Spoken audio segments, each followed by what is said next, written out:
Ya. Saludos cordiales, estimado docente Olger García, estimados compañeros, somos el grupo número 1, integrado por la compañera Ibelice Ramírez, Leila Cruz, Alexander Cifuentes, Dila Morán, Álvaro Piedra, Brac Fajardo, Danilo Choes y mi persona, Mayerly Saavedra. En representación del grupo, hago la introducción de la sentencia N1118-CN emitida por la Corte Constitucional del Ecuador en junio del 2019.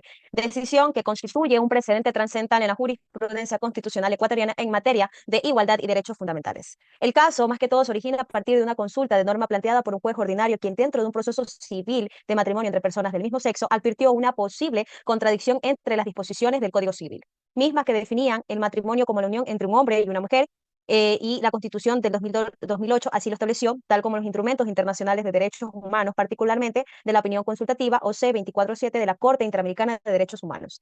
El problema jurídico central consistió más que todo en determinar cómo actuó la Corte en ejercicio concentrado de constitucionalidad conforme al artículo 429 de la Constitución, que la reconoce como el máximo órgano de control, interpretación y administración de justicia constitucional. El mecanismo procesal fue una consulta de norma prevista en el artículo 428 de la Constitución y desarrollada en la Ley Orgánica de Garantías Jurisdiccionales y Control Constitucional en el sistema ecuatoriano. Los jueces ordinarios no pueden inaplicar directamente una norma por considerarla inconstitucional. Deben suspender el proceso y remitir la consulta en la Corte Constitucional. Por tanto, no se configuró un control difuso, sino un control concentrado activado desde un caso concreto. También cabe mencionar que el problema jurídico central consistió en determinar si la fecha, si dicha definición legal era compatible con el principio de igualdad y no discriminación consagrado, según lo establece el artículo 11, numeral 2 de la Constitución, y con el bloque de constitucionalidad que integra los tratados internacionales ratificados por el Estado ecuatoriano, tal como se los mencionó en el artículo 429 y 428. Desde el punto de vista técnico, se trató formalmente de un control concreto, es decir, ya que sugirió dentro de un proceso específico. Sin embargo, cabe mencionar que sus efectos fueran erga omnes debido a que la interpretación constitucional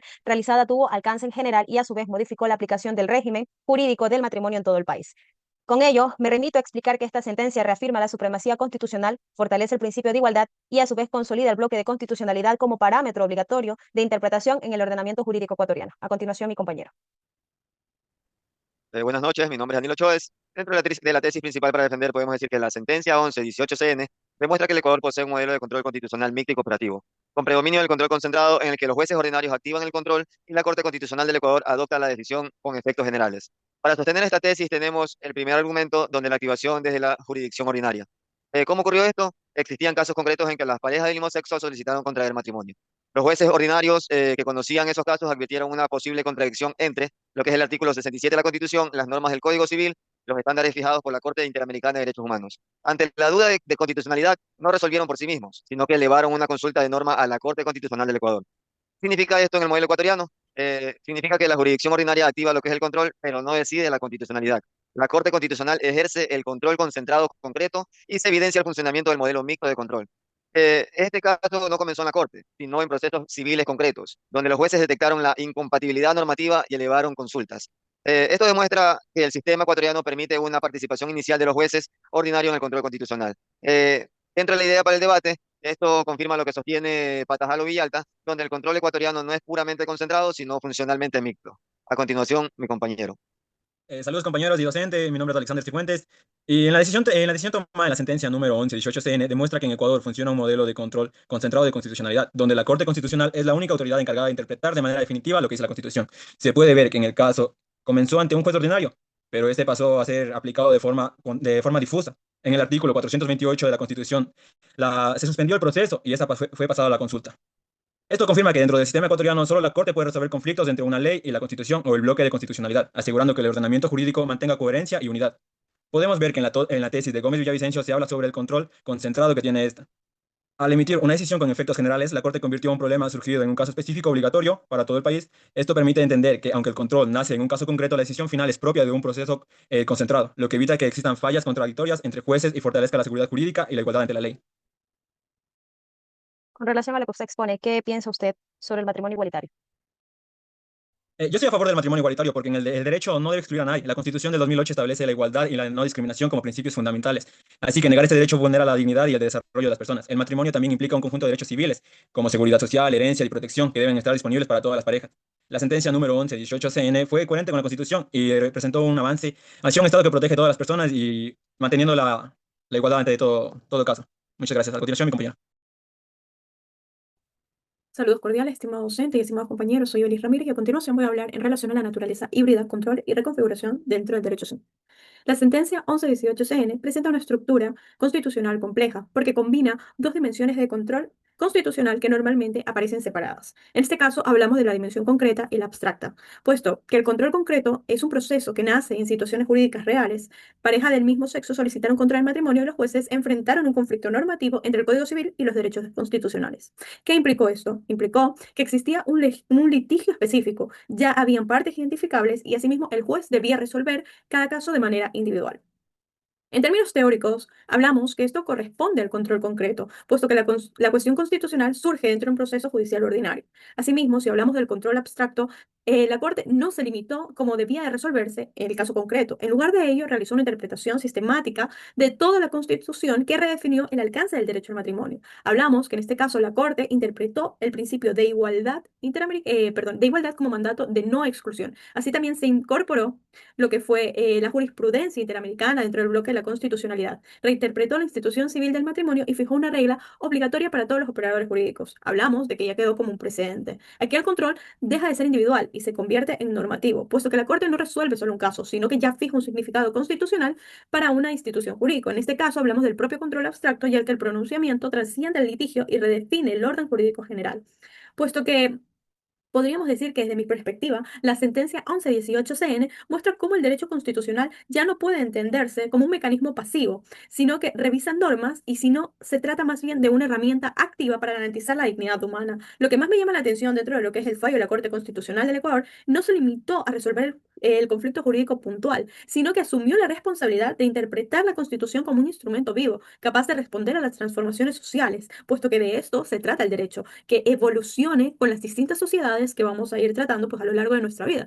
Y cada año van a haber cosas distintas y el derecho tiene que evolucionar. Considero que esta sentencia evidencia el control constitucional que no debe reducirse a una discusión técnica sobre competencias o tipos de control, sino que implica una decisión sobre el modelo de sociedad que requiere construir. Al reconocer el matrimonio igualitario, en la Corte Constitucional no solo se aplican principios jurídicos, sino que reafirmó la igualdad y la no discriminación y los valores reales, exigibles, de no simples declaraciones formales. Hasta aquí mi intervención. Gracias. A continuación, mi compañero. Hola, muy buenas noches. Yo soy Leila Cruz y voy a hablar sobre el impacto constitucional sobre el tema de la sentencia. Esto hizo realmente que se fortaleciera el principio de igualdad y no discriminación. La decisión reafirmó que la orientación sexual es una categoría protegida, por lo que el Estado no puede establecer distinciones sin justificación objetiva y razonable, consolidando una interpretación amplia del artículo 11, numeral 2 de la Constitución. Esto también hizo que la Constitución dejó de ser un texto restrictivo para convertirse en un instrumento de protección real de los derechos. Como desarrollo en el bloque constitucional, se estableció gracias a esta sentencia por la Corte Interamericana de Derechos Humanos, fortaleciendo la idea de que los tratados internacionales de derechos humanos y su interpretación forman parte del parámetro de control constitucional en el Ecuador. Se consolida como una convencionalidad como obligación interna. Esto hizo también que se concrete en el artículo 67, hablando sobre el hombre y la mujer. La Corte realizó una interpretación evolutiva y sistemática, confirmando que la interpretación constitucional puede adaptarse a estándares internacionales y cambio social. La Constitución no es estática y tiene que ir evolucionando. Y pues la Corte también asumió un rol activo como garante de derechos y fortaleció su carácter como máximo intérprete constitucional, y se amplió su influencia en decisiones estructurales del Estado. Pero se menciona que algunos sectores sostienen que esto generó también tensiones en la Asamblea Nacional. También se consolidó el control mixto ecuatoriano. Este caso nació como un control concreto, pero fue evolucionando y se convirtió más en un caso más general, generando transformación normativas en general. Se fortaleció la figura de precedentes vinculantes. El control concreto dejó de ser meramente individual y se convirtió en herramienta de cambio estructural. Y por último, puedo decir que el impacto constitucional fue expansivo en materia de derechos fundamentales, mientras que el impacto institucional redefinió el equilibrio entre poderes, consolidando a la Corte Constitucional como actor central en la transformación del ordenamiento jurídico ecuatoriano. Hasta aquí mi intervención. Doy paso a mi compañero. Muy buenas noches, estimado docente, buenas noches, compañeros. A continuación voy a hablarles sobre uno de los impactos constitucionales que podemos entender, ¿no? El impacto institucional. La sentencia consolida a la Corte como intérprete final del bloque de constitucionalidad. No solo controla normas, sino que define el sentido del sistema jurídico. El impacto en derechos fundamentales. El fallo fortalece. ¿Qué fortalece el fallo? ¿No? Una, la igualdad y no discriminación. Otra sería la fuerza normativa de los tratados internacionales. Y por último sería la aplicación directa del derecho internacional de derechos humanos. Pues todo esto se debe a que el control constitucional se convierte en un mecanismo real de expansión de derechos. El impacto en el modelo judicial. El caso demuestra que en el sistema ecuatoriano funciona como diálogo jurisdiccional. Los jueces detectan conflictos y la Corte decide, ¿no? La interpretación se aplica en todo el sistema. Todo esto se acerca al Ecuador al modelo constitucional latinoamericano transformador. Uno de los posibles contraargumentos que se podría decir, ¿no? Es el control concentrado puro. ¿Qué quiere decir esto? Todo eso abarca porque la Corte decidió todo y los jueces ordinarios no aplicaron las normas como corresponde. Eh, el control no se define solo por quien decide, sino también por cómo se activa. Aquí se activó la jurisdicción ordinaria, ya que eso muestra la corporación constitucional. Esa ha sido mi intervención. A continuación, mi compañero, ¿no?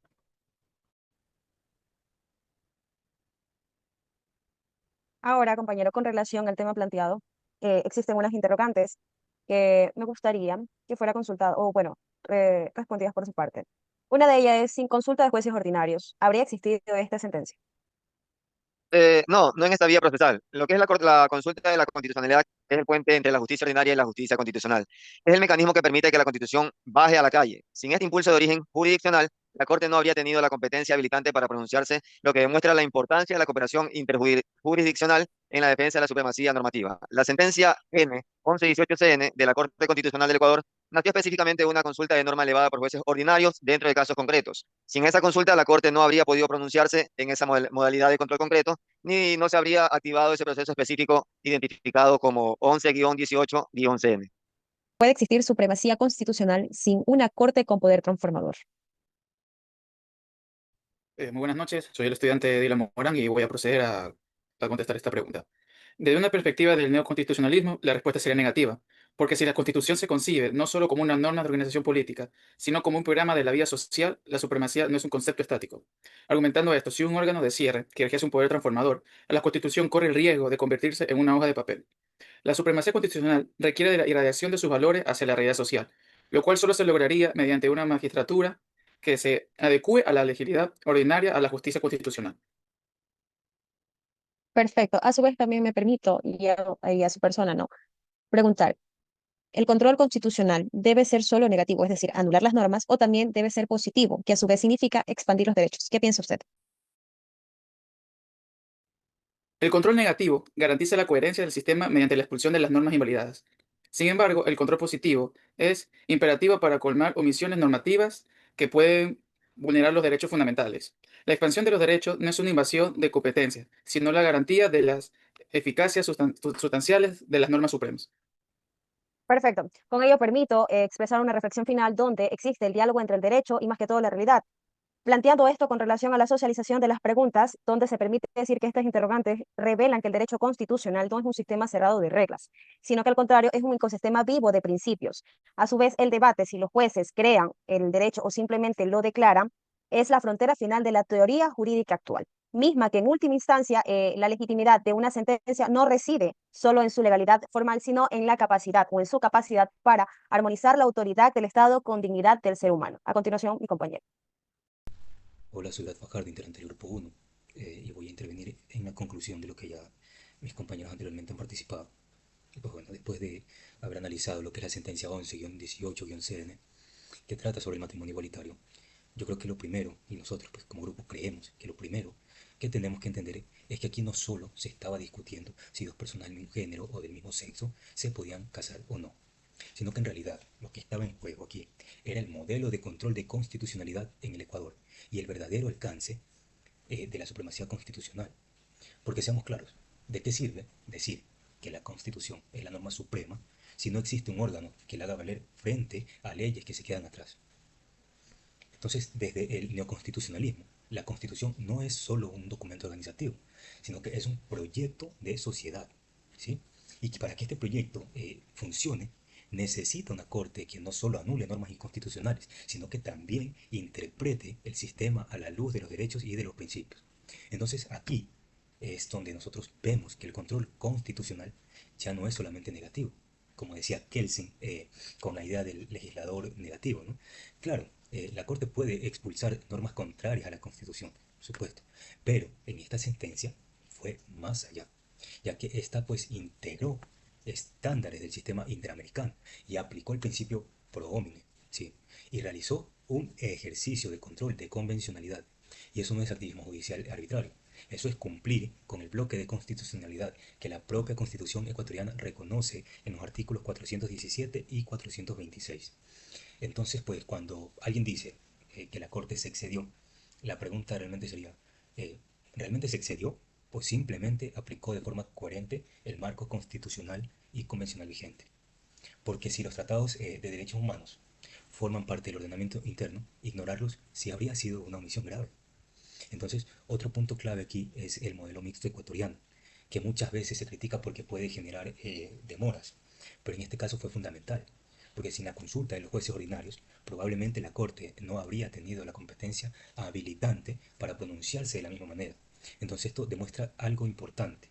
La supremacía constitucional no es exclusiva de la Corte, sino que empieza en los jueces de instancia. Ellos son los primeros guardianes de la Constitución. Y al final, pues esta sentencia no solo amplió el acceso al matrimonio civil, sino que lo que hizo también fue reafirmar que en el Ecuador la Constitución es una norma viva, ¿sí? Y que debe interpretarse de manera evolutiva y sistemática, y que los derechos fundamentales no pueden depender de vacíos legislativos o de interpretaciones restrictivas. En definitiva, pues esta decisión consolida un modelo de control constitucional fuerte, dialogante y abierto al derecho internacional de los derechos humanos. Y más allá del debate social que generó esto aquí, pues jurídicamente representa una confirmación de que la supremacía constitucional en el Ecuador no es simbólica, sino efectiva. Hasta aquí mi intervención y hasta aquí la intervención del grupo. Muchas gracias.